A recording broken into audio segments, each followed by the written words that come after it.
Is Ripple failing to get banks on board the XRP train? Folks, we got some new XRP FUD to address. We're going to bring some clarity for the community, talking Ripple, banks, and all the money. We know that Rosie Rio said that the train has left the station. Did we leave the banks behind? Did they refuse to get on board? We're going to break it down in today's video. I got a quote, a little clip here from David Schwartz breaking down the situation in a most recent interview. You know that the XRP haters and FUDsters are already spinning it up, getting their wheels a spinning. And so we're going to address that. And we're also going to talk about the green candles that we're seeing on these charts right now. Bitcoin breaking above 73,000, looking like it might want to test that all-time high of 74,000. Speaking of all-time highs, gold's already done it, up above 2,700 and pushing to new all-time highs at seemingly almost every day. So we're going to take a look here at the charts, and I'm going to play that clip here from David Schwartz. And we're going to talk about Ripple, banks, and all the money. So right now, Bitcoin has retraced to 72,760. It's moving, a lot of volatility coming in. I'm recording this one at about 1 o'clock here on the West Coast. So things could easily have changed by the time that this video drops. I'm going to record this one and spit it out right away. We have a 52.5 cent XRP. It did pierce 53 cents, but a little bit of a pullback here. What we're going to be watching to see, though, is where will Bitcoin settle down at, right? Can we get up to a level here and sustain it? We already started to see some liquidity rotate into some of the altcoins. XRP, like I said, back above 53 cents, starting to get a little bit of liquidity coming in here. Other tokens across the board here starting to move back up. But the big question remains is, will Bitcoin be able to hold these levels, or are we going to see some big sell pressure come in and maybe another pullback before this election?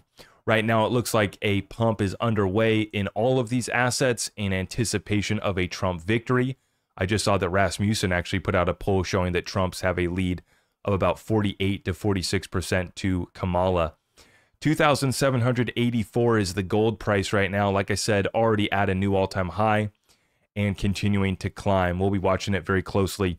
Here's the clip and the subject of today's video, though. Quote, banks will never be Ripple's success story. So I'm going to play this clip here. It's about 34 seconds long. David Schwartz did this interview about 4 months ago, and it's a nice little clip. I'm going to provide a little bit more additional context after we listen in here. Here we go. Banks, it's very sexy when you close a deal with the bank, and we do that sometimes, but they're very slow movers. They're very slow to execute. They're very conservative. They're never going to be Ripple success stories, and it's hard to get them to push the benefits down to their customers because that's risky for them, and then it highlights where they're inefficient. So we focused a lot on banks in the beginning just because a press release with a bank is a big thing, but we discovered they're just very slow to move. Like, if all they want is a press release, now we're like, hey, we want to actually move billions of dollars now. And they're like, yeah, we kind of don't. So there's the clip, and you can see why some folks would be running with that, getting all worried. I mean, I'm sure some folks will be saying, oh, that's it, I'm done with XRP, right? Ripple can't get the banks. But what they fail to understand is he's just talking about some of the friction that they're having with onboarding the banks. And we've talked about this in the past. I'm going to show you guys in this video here what we're really after, right? What was XRP created for? Was it for cross-border payments? Was it for maybe the derivatives market? Is that where the saying all the money actually comes from? I'm going to break that down here, but I want to make a quick point too. We've talked about how in the interbank systems within the same currency in the same jurisdiction, you don't necessarily need that bridge currency, right? This is where Ripple's stablecoin is going to fill that role. And I think that they will be able to onboard banks and other institutions that want to get into cryptocurrency. They want to get into digital assets. And I'm going to show you, this isn't just me talking about this. This is Larry Fink, the largest asset manager in the world, BlackRock, talking about the tokenization of assets. We're finally starting to see that come to fruition. And it's not to say that XRP doesn't fill a role in cross-border payments, right? You have multiple levels to the payments problem. You have interbank. The clearinghouse in the United States of America moves about $2 trillion per day, but that's in the US, that's within the US banking system. And it's just US dollar, deposits in one bank and, deposits and transfers back into the other bank. And then they settle up at the end of the day. You move on up into the cross-border payments. Ripple's already shown that they've been able to onboard banks and institutions primarily in, exclusively jurisdictions outside the US because of the court case, but also in these high friction corridors. So when you look at corridors like within Europe that are using the euro, maybe the British pound, these are very liquid markets, right? But you look into these other more nascent, where there's a lot more friction in between these smaller countries and jurisdictions, these corridors have incredible taxes and friction within them. And that's where the payment providers, institutions, and banks that have onboarded XRP through Ripple payments, they've been able to pass on some of those savings, the instant settlement, onto their clients. They've leaned into this. But as David has outlined here, the big banks are wanting to create their own siloed systems, right? Even though they want to get into, tokenization, they want to get into cryptocurrency. They're trying to build out their own infrastructure. They're trying to hold on to what they have and implement this technology without losing all of their market share, right? They still want to have, a little bit of money to be made on their end, right? Because XRP, open source, permissionless, really does remove the need for these banks, right? Removes the need for a SWIFT, right? And what I'm going to explain here in this video is that folks are going to take this clip, just like so many, out of context and say, oh, Ripple's not getting banks. No, we just saw Ripple's now getting banks for their custody solution. They're going to get more banks when they introduce the stablecoin. And then as we start to see just the broader market moving towards our direction of wanting to tokenize all financial instruments and assets, right? There's an incredible opportunity to still be had, right? We have a cryptocurrency market that's only about $2.5 trillion overall right now. And they're saying that the stablecoin market's set to grow from about 160 billion to 3 trillion over the next few years. The conservative predictions is that the overall crypto market, Brad Greenhouse says is that we're going to 5 trillion by the end of this year. But when we look at the tokenization of assets, the conservative numbers are 10 to 20, some predictions up to 30 trillion over the course of the next 5 to 10 years. But I'm going to show you these markets are much bigger than just a couple trillion, much bigger than tens of trillions. You're talking about a lot of money. Now, where all the money comment comes from is this idea that Ripple was playing around and the testing ground was cross-border payments, and that the real market that they were looking to address was all the money. And that includes the derivatives market, which is much, much larger than the cross-border payment space. Now, this post right here, this is a graphic that's been circulated around. You don't have to focus on these numbers being exact. They can't even actually pin down how big the derivatives market is because it's a shadow asset class. You have a lot of derivatives that aren't even on balance sheets, right? But when you look from the bottom up, your cross-border payments flows into the trillions of dollars. It's pretty substantial. We know that SWIFT does $6 trillion per day. So the SWIFT network on a yearly basis is moving about, 1.2 quadrillion. So that is pretty substantial. But you also got all these other financial assets and instruments as well, right? Banknotes, 25 trillion. Government bonds, or sorry, I can't even read the small print. Government bonds, 7 trillion. Corporate bonds, 116 trillion. Commodities, 300 trillion. I believe that the real estate market's worth a few hundred trillion worldwide. The derivatives market, though, is over 1 quadrillion plus. They can't even track it. It's so big. And you're starting to see, in 1 week, we have 3 tokenization reports published by major financial institutions. Are you paying attention yet? But going on back here, this post, this was put out in 2018 by Kendra Hill. And this is where all the money and kind of this idea that Ripple was just testing in cross-border payments and then eventually going to move to the derivatives platform. And that's really what they were looking to address, right? If you were to do research on Ripple, the company, and XRP, the blockchain token, you would come to the conclusion that the goal is to replace SWIFT as the world's leading cross-border payment provider. What if I was to say that Ripple does not care about cross-border payments and that replacing SWIFT is only a short-term plan? Moving on down here, think of cross-border payments as a nice testing ground to prepare Ripple for the use case they have been focused on since the very beginning. The true intentions of Ripple are to handle 100% of the transactions which take place in the derivatives market. So why do they not make this public knowledge? For multiple reasons. The most important one being that they are not ready. They are missing a piece to the puzzle, and that piece is called Codius. Well, what just came back out this week, right? We see the clip from Stefan Thomas, the first CTO of Ripple, talking about how Codius is now being done up, and basically a new Codius is being worked on. Codius is not dead.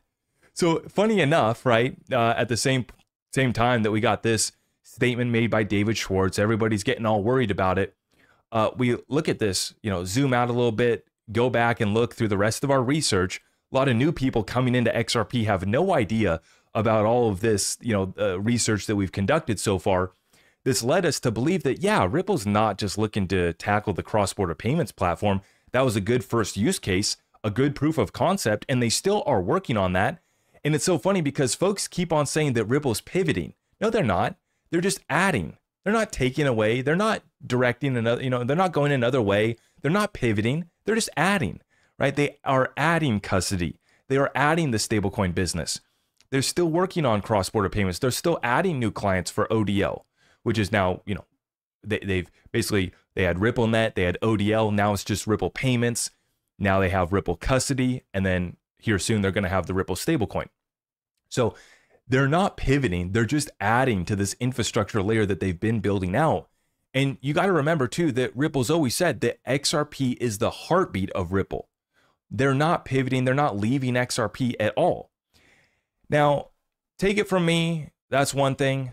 But when you have the largest asset manager in the world who said that cryptocurrencies are going to transcend traditional currencies, right? This guy, he might not be as big as Jamie Dimon as far as the amount of value that they move, but as far as the largest asset manager in the world, right? He has the most amount of assets under management, someone who gets that it's not just payments. You also have the tokenization of these assets, and that's the next unlock, the next $5-10 trillion unlock for this cryptocurrency space. Listen in here on Larry Fink, the CEO of BlackRock. We believe the next step going forward will be the tokenization of financial assets. And that means every stock, every bond will have its own, basically, CUSIP. It'll be on one general ledger. Every investor, you and I, will have our own number, our own identification. We could rid ourselves of all issues around illicit activities around bonds and stocks and digital by having a tokenization. But the most importantly thing, we could customize strategies through tokenization that fits every individual. We would have instantaneous settlement. Think about all the costs of settling bonds and stock. But if you had a tokenization, everything would be immediate because it's just a line item. And so we believe this is a technological transformation for financial assets. If you want to talk about voting and voting choice and all the things, if we know every moment who is the owner of that stock and it's now time to vote, every individual who has ownership is identified and they can vote their own shares. We believe. And see, the suits get it now. And as I've been saying, right, the suits are now shilling it with slideshow presentations. And Larry Fink, the CEO of the largest asset manager in the world, they're actually creating a new tokenized stock market in Texas, right, out of Dallas, I believe. So they're leaning into this. Now, some of these banks, they're trying to resist it, and they've been fudding it too publicly, right, where they've been saying, we're not interested in crypto. Meanwhile, JP Morgan's been working on their JPM coin. The problem is that there's no trust. Right, that's where an XRP bridge currency comes in. Now, the question remains here, how much of the cross-border market is Ripple going to get? How much of cross-border payments is going to flow on the XRP ledger using XRP as a bridge currency, right? How much are we going to get of the stablecoin market? How much are we going to get of custody, right? How much are we going to get of derivatives? How much real estate's going to get tokenized on the XRP ledger? Sounds stupid, but how much in memes are going to get tokenized on the XRP ledger, right? When we talk about all the money, you got to include the memes as well, right? And so I think that I just wanted to get in front of this one. Folks need to understand that, yes, Ripple's been having trouble. There's a problem when you're trying to help the incumbents basically replace themselves and their old outdated technology. They're going to resist you. They're going to sue you. But eventually they try to join you. They do eventually get on board. And for the ones that don't, they're going to be left behind. It's just very simple. This is the way forward. That's why you're getting comments like this out of Larry Fink. This is why you're seeing now every type of institution has exposure to the Bitcoin ETFs. And those have been some of the most successful ETFs in history. And this is just getting started. This bull run is just beginning. I'm sitting tight here, sitting back, watching the show. And I think that we got a lot of money to make this bull run. And this bull run is just the next wave in a broader cycle of liquidity coming in over the next 5 to 10 years that I really don't even know if we can measure it yet. Are we going to get 5 trillion this year? That's what Brad Garlinghouse said. Are we looking at 10 to 20 trillion over the next few years? It's definitely in the cards. What we're waiting on is once the regulations drop and the big boys and girls can actually start going, once they're ready, then I think we start to see some, flip of the switch moments, and it's going to be some big ones coming in. We just got the announcement last week, 1 billion tokenized on the XRP ledger, first of its kind, tokenized debt and equity. So it's all coming, right? Is Ripple going to get all of the cross-border payments? No, they never were. We never said that. But you get a chunk of all these different markets, all of these addressable markets, which cumulatively equal quadrillions of dollars of value that's parked and of value liquidity that's moving on a daily basis. We just get a piece of that action. We're going somewhere fun. Now, if you appreciate what we're doing on a daily basis here, dropping all of our content for you, make sure you smash that thumbs up for me. You also need to make sure you've subscribed and hit that notification bell. Everything else can be found at my website, zachrector.com, including if you want to get access to our private community. Greatly appreciate your support, and I will see you in the next one. God bless you all. I am your host, Zach Rector. I really appreciate all of the love and support. If you want to support the channel, just remember that you can start by smashing that thumbs up for me, sharing this content far and wide, and everything else is at my website.